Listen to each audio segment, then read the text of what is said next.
Alors, moi, ça fait 13 ans que je suis psy, mais effectivement, depuis 5 ans, il y a une énorme progression, ou régression, ça dépend dans quel sens on se met. En tout cas, il y a un envahissement du contexte de tout le monde, hein, pas que des ados ou des enfants, des adultes aussi, un envahissement des écrans.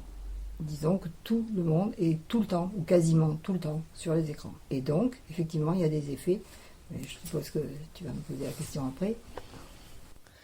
Après, ce qui a pu l'amener à s'intéresser à ces questions-là. Alors, c'est que des très bonnes questions. Hein. Voilà. Alors en effet, moi j'étais pas partie là-dessus, parce que moi je suis plutôt hermétique aux écrans. Enfin, je dis ça, je les ai tous, mais au départ j'étais plutôt hermétique. Et puis bon, il se trouve que j'ai été obligée de m'en servir. Mais surtout, j'ai constaté, donc dans les 5 dernières années, que les enfants ou les ados avaient de moins en moins d'attention en classe.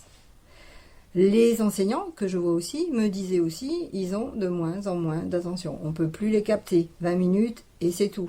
Après, il faut vraiment trouver des astuces pour arriver à les mobiliser. Voilà. Donc ça fait partie directement de ce qui m'intéresse, puisque ce qui m'intéresse, c'est le cerveau. Et comment on peut modifier des zones du cerveau. Et il s'avère que oui, il y a des zones du cerveau qui se modifient. Plus on commence tôt, et plus ça se modifie. Irrémédiablement. Donc en fait, pour l'instant, on est à notre époque, juste maintenant, et pour votre génération, vous êtes des personnes qui avaient commencé les écrans vers 7 ans, 8 ans. C'est ça? Ouais, 7, 8, 9, on va dire. Voilà. Bon. Ceux qui viennent après vous commencent les écrans tout petits, des bébés. Et donc là, on va vraiment avoir, dans les 10 années qui viennent, de grosses difficultés. C'est là qu'on va le voir. Pour l'instant, on est encore comme ça. Bon, c'est pas grave. Après tout, l'autre, il joue aussi. Alors, bon, moi aussi, qu'est-ce que ça va me faire si je réponds à des textos ou si je vais sur Insta ou Snap, qu'est-ce que ça peut faire? Ça change rien. En fait, si, mais parce qu'on commence juste à s'en rendre compte. Les effets positifs. Pas énormément. Voilà. Ouais. Donc sur les effets positifs, en tout cas pour les enfants et ados, pour être concis, il n'y en a pas. Il n'y a pas d'effet positif. Quand on lit que les jeux vidéo, par exemple, donnent des aptitudes, des réflexes, c'est faux. Et quand on creuse un petit peu les études qui affirment ce genre de choses, on s'aperçoit que soit c'est des études qui ont été commanditées par l'industrie du jeu vidéo, soit c'est des interprétations d'études qui sont complètement farfelues. Après, bon, sur les effets négatifs, Muriel pourra vous en parler plus en détail, mais sur le cerveau, notamment des plus jeunes, il y a effet d'accentuation des troubles du comportement, il y a énormément d'effets négatifs, et surtout ça modifie la structure neuronale quand c'est utilisé dès le plus jeune âge, de façon irrémédiable. Et ça, après, on ne peut pas y faire grand-chose. Je pense que sur ça, Muriel pourra développer plus. Ouais, c'est ça, c'est un peu... parce qu'on a dit tout à l'heure, le problème c'est la dédramatisation en fait de l'outil. Parce que si c'était de la drogue, on dirait non. Les parents diraient non, tu te drogues pas, t'arrêtes. Enfin, bon, après on peut toujours le faire en cachette, mais je veux dire, les parents ne seraient pas d'accord. Or là, ils sont d'accord. Ils sont d'accord déjà pour la première chose, c'est que c'est un éducateur. T'es dans la voiture, pour pas te disputer avec ton frère, on te passe une console chacun, on est tranquille. T'es dans une salle d'attente, plutôt que de donner des grands coups de pied dans la chaise, on te donne une console et t'es tranquille. Et la fois d'après, si t'as pas la console, tu tapes dans la chaise, comme ça on te donne la console. C'est pareil quand on est avec des amis, pour avoir la paix, les adultes donnent des écrans aux enfants. Et ainsi de suite. Donc les adultes sont pas... en fait, ils sont pas conscients. Voilà, ils sont pas conscients, parce que quand on les a en face, ils réagissent. Alors, maintenant, ta question, c'est qu'est-ce que ça fait sur le cerveau? Il y a une étude comme ça du professeur Phil Reed au Pays de Galles qui est un petit peu choc, qu'on peut citer, parce qu'ils ont scanné le cerveau de jeunes, d'ados et de jeunes adultes qui ont chacun passé plus d'1 heure par jour sur les réseaux sociaux depuis l'adolescence jusqu'à l'âge adulte, à la fac. Et ils se sont aperçus qu'au bout de 10 ans, ça avait causé des dommages cérébraux comparables à ceux d'une méningite. Méningite, c'est une infection cérébrale. C'est une maladie assez grave. Et ça, c'était plutôt choquant quand ils ont conclu leur étude par ça. Ouais, quand on voit que... Enfin, je sais pas si vous le faites, vous, mais il y en a qui dorment avec le téléphone sous l'oreille. Voilà. Là, une étude vient juste de sortir en montrant... Enfin, c'est des soupçons des gros soupçons sur le lien entre l'utilisation des téléphones et la fécondité. Ça veut dire que, je sais pas, il y aurait peut-être, probablement, des effets sur le fait de pouvoir avoir des enfants ou pas plus tard. Donc c'est quand même important. Mais tout ça, on se dit, non, c'est pas grave. Bon, après, on n'est pas obligé de vouloir des enfants, hein, c'est pas ce que je dis, mais voilà, ce sont des effets, voilà, qu'on ne pense pas du tout à ça. De la même manière que quand tu es à la campagne, eh bien, le téléphone, c'est bien plus dangereux que quand tu es en ville. Parce qu'en fait, il doit capter les réseaux. Et des fois, ça fait, tu sais, ça passe pas, ou... et en fait, là, il faut arrêter de téléphoner. Il faut pas le faire. Donc, l'idéal, c'est d'avoir une oreillette comme ça, mais de pouvoir l'éteindre aussi, puisque, bon, il y a quand même des transmissions d'ondes. Donc, en fait, ce que ça fait, j'ai des gestes, donc, désolé pour les auditeurs, mais en fait, dans ton cerveau, ça fait comme ça. Donc, tu te poses une question, hop, les fils se touchent, et ça répond à la question. Genre, où j'ai mis mes lunettes, paf, tu te rappelles où tu as mis tes lunettes, ou comment s'appelle mon chanteur préféré, tac, ça connecte et tu te rappelles de ton chanteur préféré. Avec les écrans, c'est comme s'il y avait deux petits bras sur les connexions du cerveau qui empêchent que ça se touche. Ce qui fait que tu peux te retrouver, tu es dans la chambre, tu vas dans la cuisine, c'est plus ce que tu viens chercher. Bon, là tu repars dans la chambre. Ou alors tu veux parler de ton acteur préféré parce que tu as vu un film et impossible de dire son nom, tu vois, t'arrives pas. Donc ce sont des choses comme ça qui peuvent se passer. Mais les effets négatifs, nous on fait des formations dessus, donc on en a pour des jours, tu vois, à expliquer tout ce que ça peut faire comme effet négatif. La seule chose que ça fait, c'est qu'on est très rapide avec les doigts. Bon, il y en a qui me disent, des ados, moi, ils me disent, je passe, bon, combien tu passes de textos? Je sais pas vous les filles, combien vous en passez, mais bon. Combien tu passes de textos? Ils me disent, bon, je sais pas, 450 à peu près, par mois. Bon. Je dis, mais comment tu fais pour les passer en cours? Il me dit, ah, mais pas de problème, quoi. Je connais tout et tes touches, j'ai pas besoin de regarder. Faites ça, vous. Ah, voilà. Il y en a parmi vous qui arrivent à passer des textos sans regarder? Ah, ouais. Ça avec les petits téléphones. Ah, ouais. Donc, effectivement, comme effet positif, il y a une grande souplesse des pouces. Par contre, tout le reste, bon, il y a beaucoup de choses, ça abîme les yeux, ça abîme, enfin bon, on a vraiment beaucoup, il y a une nouvelle pathologie aussi de déformation. Des articulations pour les plus jeunes, ouais. Les retards de sommeil dus à la lumière bleue par les écrans, ouais. Alors que tous les écrans quasiment sont équipés de filtres logiciels maintenant. Il faut lire un petit peu la notice, et les téléphones ou les écrans d'ordinateur, il y a des petits logiciels installés pour enlever une certaine quantité de lumière bleue. On lui a demandé si il y avait des conséquences sur les jeux violents par rapport à ceux qui sont plus tranquilles. Alors pour les jeux vidéo, déjà, c'est vrai que la violence dans les jeux vidéo, elle n'est pas forcément partout la même.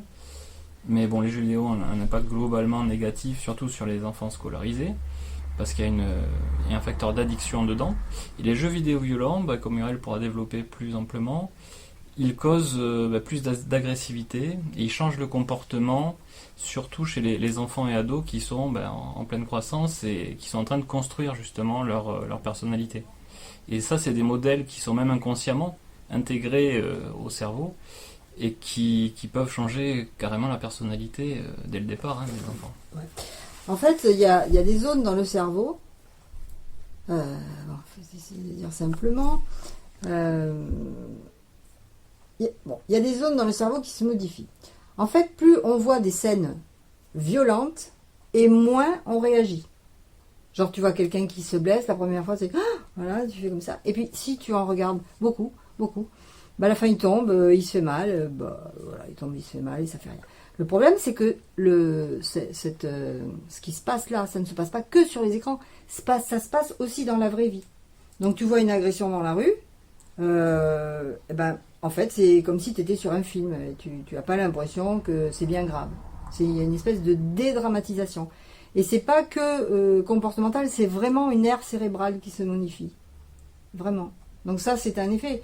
On voit, ça aussi, les enseignants nous disent, on a des agressions, des gestes de violence de plus en plus tôt. Moi, on connaît pas mal d'enseignants de maternelle, voire de crèche, qui nous racontent des choses incroyables, quoi. Comment des enfants à 4 ans ont des gestes déplacés, recommencent le geste déplacé, et si la maîtresse dit non mais t'arrêtes, il lui fait un doigt d'honneur. Il y a des choses que l'enfant peut pas inventer. Oui, mais de plus en plus, même en crèche.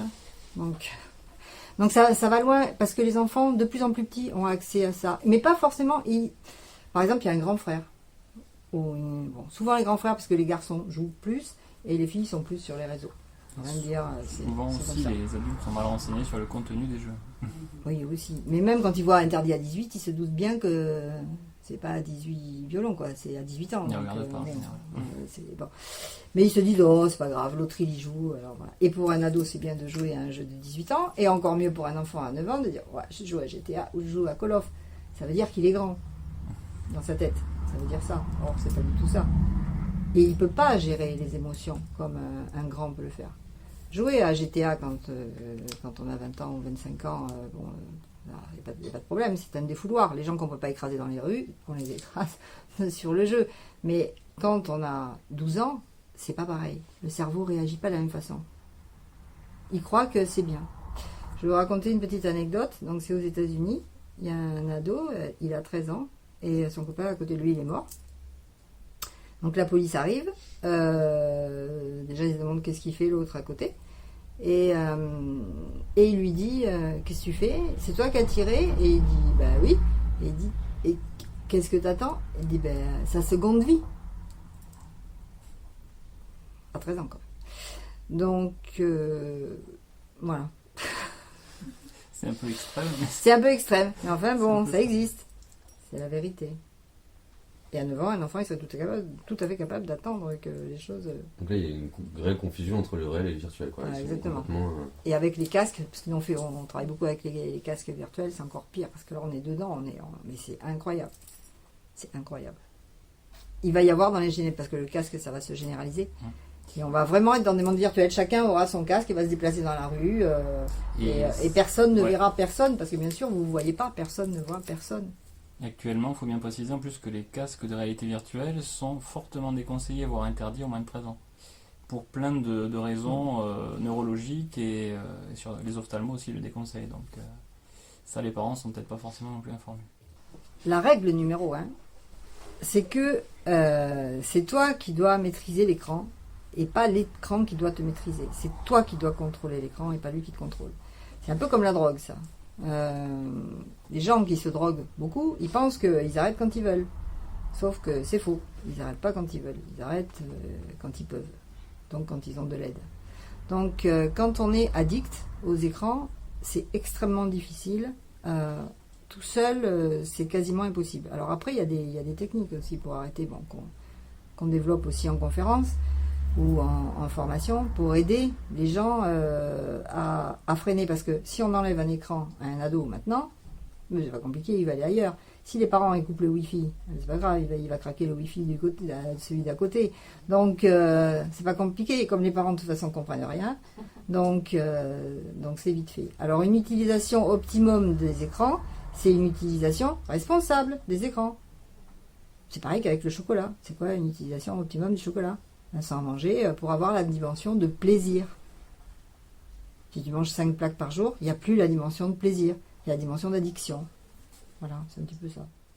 On lui a aussi demandé si ça jouait sur la scolarité et sur la concentration en classe. Alors l'attention, on en a parlé tout à l'heure. Voilà, donc il y a vraiment un déficit d'attention de plus en plus important. Et sur les résultats scolaires, non seulement les écrans, ça diminue, là il y a plein d'études qui le montrent, que ça diminue les résultats scolaires. Ça augmente l'absentéisme, parce que les gens ils n'ont plus envie d'aller à l'école. Et puis aussi par rapport au réseau, vous le savez de toute façon, avant quand tu te disputais avec une copine, tu te disputes avec la copine, et puis voilà, il y en a 2-3 qui le voient. Maintenant quand tu te disputes avec quelqu'un, tu le balances sur les réseaux, et la fille après, si jamais elle est humiliée, elle ne veut plus aller à l'école. Parce que tout le monde le sait. Donc c'est différent. Les écrans, ça, si tu veux, ça inonde de comme ça, en fait, ça se répand un peu partout. Et quand il y a un petit problème, le problème, il est démesuré. Il est vraiment... c'est amplifié. Voilà, donc oui, il y a un problème avec les résultats scolaires. Tu veux rajouter quelque chose là-dessus? Oui, il y a vraiment beaucoup d'études qui ont démontré que les écrans... les enfants et les ados qui étaient très très consommateurs d'écran, même pour le travail, n'avaient pas forcément de meilleurs résultats, voire même de moins bons résultats que ceux qui les utilisaient très modérément, avec une utilisation minimum pour les devoirs, pour les travaux qu'on leur demande en cours, mais qui à côté lisaient plus de livres. Et là on voit un parallèle, c'est vraiment canyon qui se crée entre les deux mondes, ceux qui sont très très consommateurs d'écran, qui jouent avec les écrans, qui regardent des écrans et qui travaillent avec, ont de moins bons résultats que ceux qui ne les utilisent que quelques minutes, juste le strict nécessaire pour faire les devoirs et le travail qu'on leur demande. Les problématiques, elles sont différentes évidemment en fonction de qui est concerné. Les ados, c'est vraiment quand ils sont à bout, mais sinon c'est rarement eux qui font la demande du retrait ou de la diminution des écrans, évidemment. Après, les éducateurs, ils disent que voilà, les ados ont des troubles de comportement de plus en plus tôt, de plus en plus violents. Il n'y a pas de prise sur eux, il n'y a plus de prise parce que on n'est plus dans de la punition, donc en fait, il n'y a plus rien, et en fait, ils font ce qu'ils veulent. Et voilà. Les enseignants, ils se plaignent à cause de l'attention, à cause de l'absentéisme, mais aussi à cause d'un comportement parfois inadapté, ou alors complètement rêveur. Donc, ou il est inadapté, l'élève, ou alors il rêve. Voilà. Les élèves qui sont trop sur les écrans. Et puis, il y avait qui encore, les éducateurs? Les parents. Les parents, ou ça les arrange, ou alors quand ça les arrange plus, ils crient. Voilà. Donc, moi, des fois, ils sont en face et j'explique les taux, les doses d'écran qu'on doit avoir en fonction des âges. Et ce qu'on ne doit pas faire, c'est-à-dire pas d'écran dans la chambre, la nuit, jamais.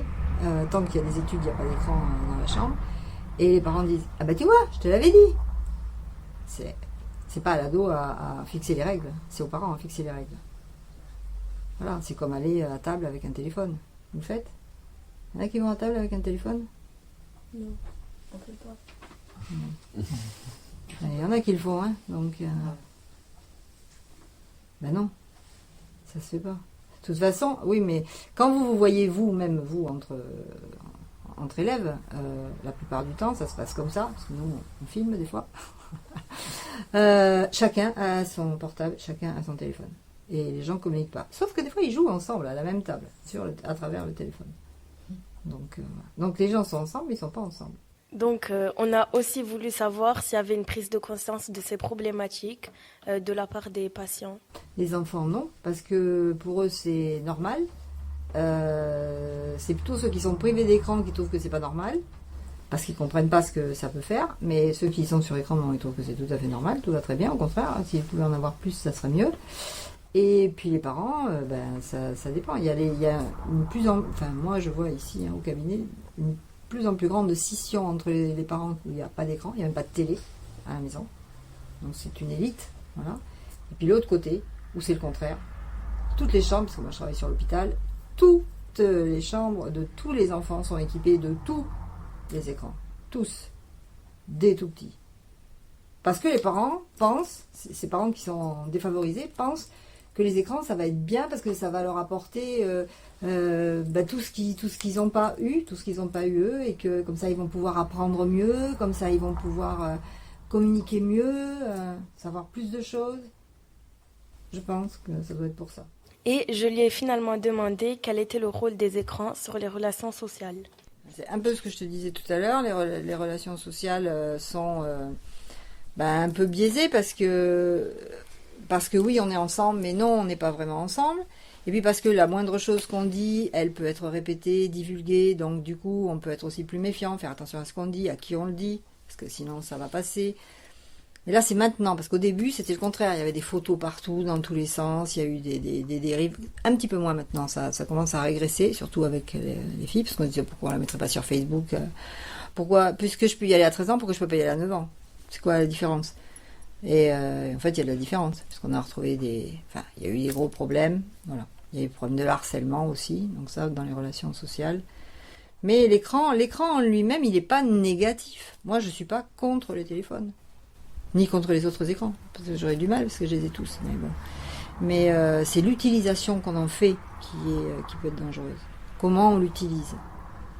Il ne faut pas être utilisé par lui. C'est vous qui devez l'utiliser. C'est pas pareil. Écran et s'ils nous rendent plus négatifs et pessimistes. Les écrans en eux-mêmes, mais éventuellement une trop grosse fréquentation d'Internet, c'est possible, parce que Internet, c'est une source d'information où tout arrive et où on peut tout prendre sans vraiment faire le tri. Et bon, petit à petit, c'est vrai qu'il y a des choses qui se mettent en place pour un petit peu contrôler ça. Mais pour des ados, c'est très compliqué de faire le tri dans toutes les informations qui arrivent, les vraies, les fausses, les vérifiées, les pas vérifiées. Et grosso modo, comme sur les journaux télévisés, ce qui passe le plus, c'est les informations négatives, qui créent une émotion, qui créent de la peur, de la colère, de la tristesse.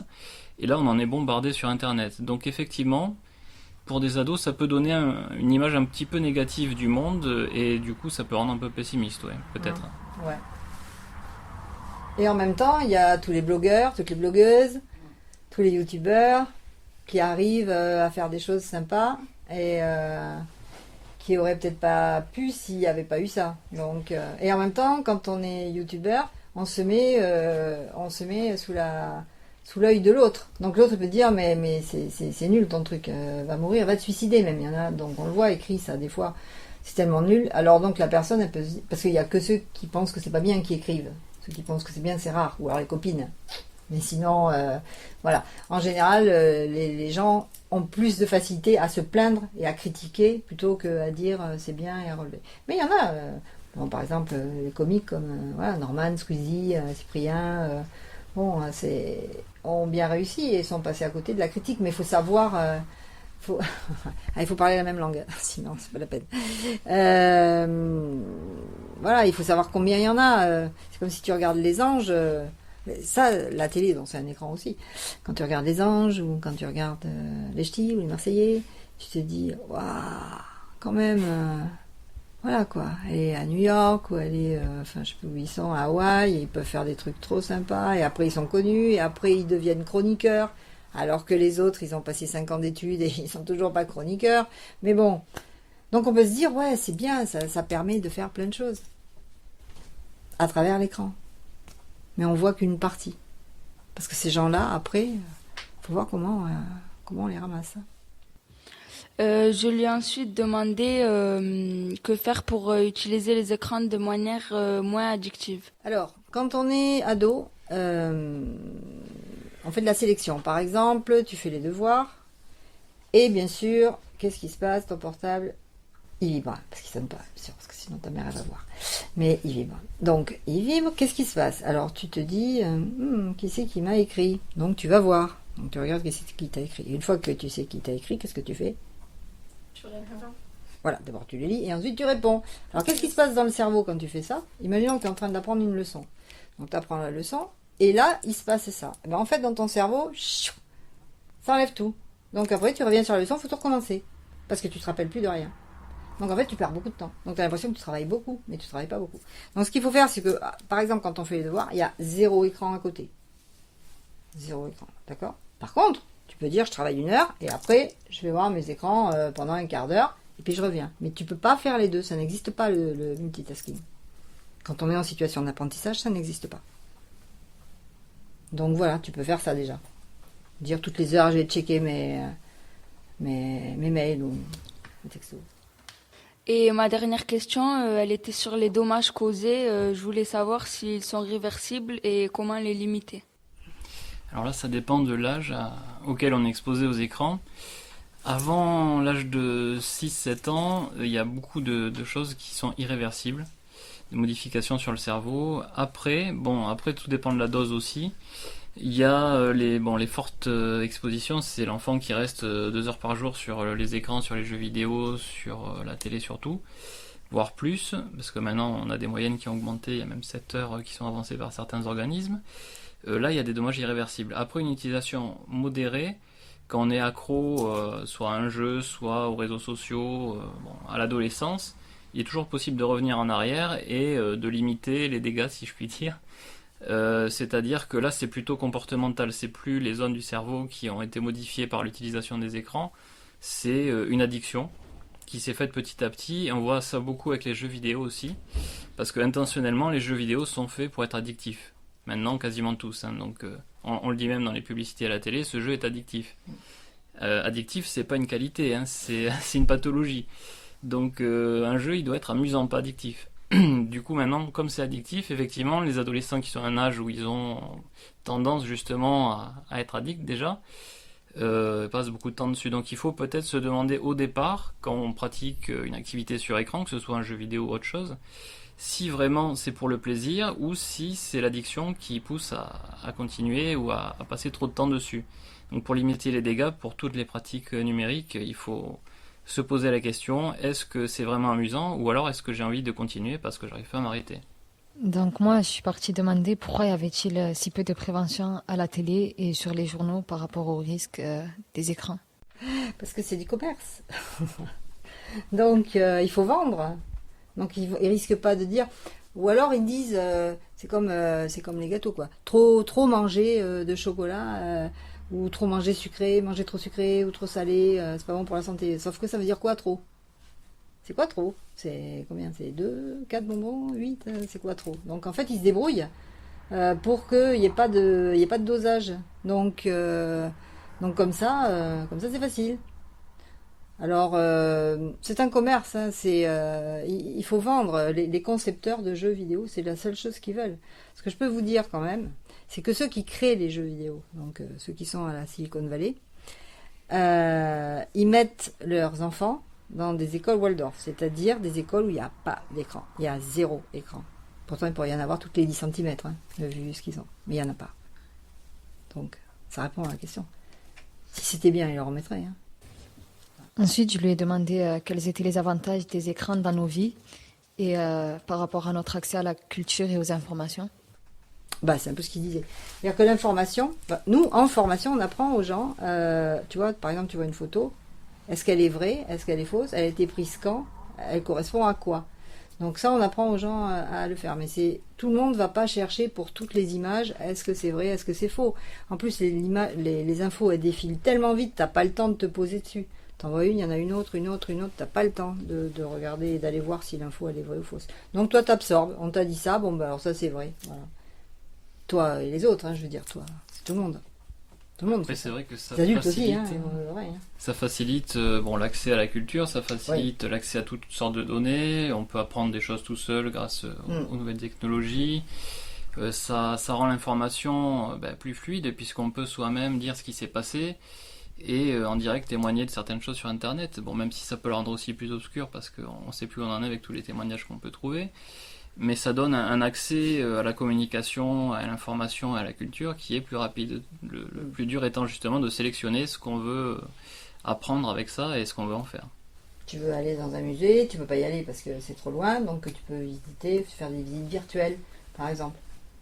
Ou tu veux, je sais pas, tu veux faire un gâteau, tu vas avoir un tuto, forcément. C'est plus facile de faire les gâteaux. Bon, c'est moins créatif, mais c'est plus facile. Les simulations aussi qui donnent, qui sont assez efficaces. Notamment, il y a eu des simulations pour le permis de conduire, pour des choses comme ça. Bon, bien entendu, les enfants ne jouent pas à ça, parce que... mais ça, on s'en aperçoit sur les pilotes, sur les chirurgiens. C'est un domaine où, à moindre coût, on peut apprendre et reproduire des actes d'une façon assez réaliste. Et ça, c'est vrai que les enfants, les ados s'y intéressent pas du tout. Pourtant, c'est des domaines où on apprend des choses tout en s'amusant quand même un petit peu. Ah oui, puis vous pouvez faire de la programmation aussi. Ça, c'est bien. Aussi.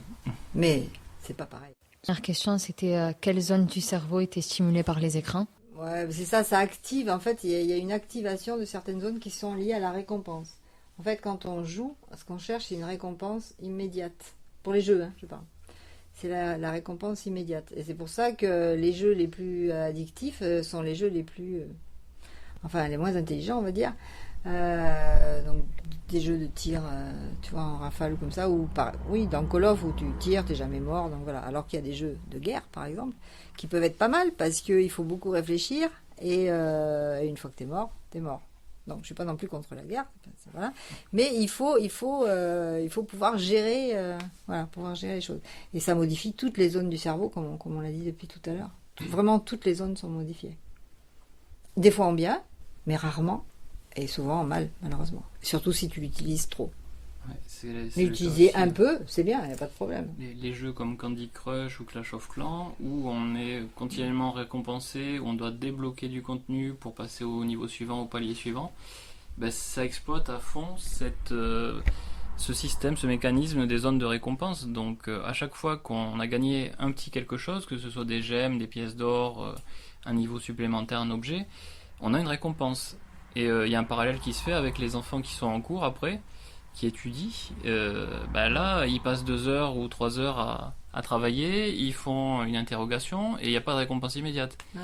Donc pour les plus jeunes, le cerveau, il fait le lien entre les deux. Il se dit les jeux, on est récompensé, on gagne des choses tout de suite. À l'école, on s'embête, quoi. C'est pas pareil. C'est pas intéressant. Donc ça fait baisser la motivation pour tout ce qui est études, où il y a absolument plus aucune récompense. Donc quand on parle de récompense, c'est pas des cadeaux, c'est pas des notes, hein, c'est la motivation même à travailler. C'est ce qu'on gagne tout de suite quand on fait quelque chose. Et c'est la première chose que les ados perdent, c'est la motivation à travailler. Il n'y a plus de motivation. Et c'est pas que parce qu'il y a du chômage ou des choses comme ça.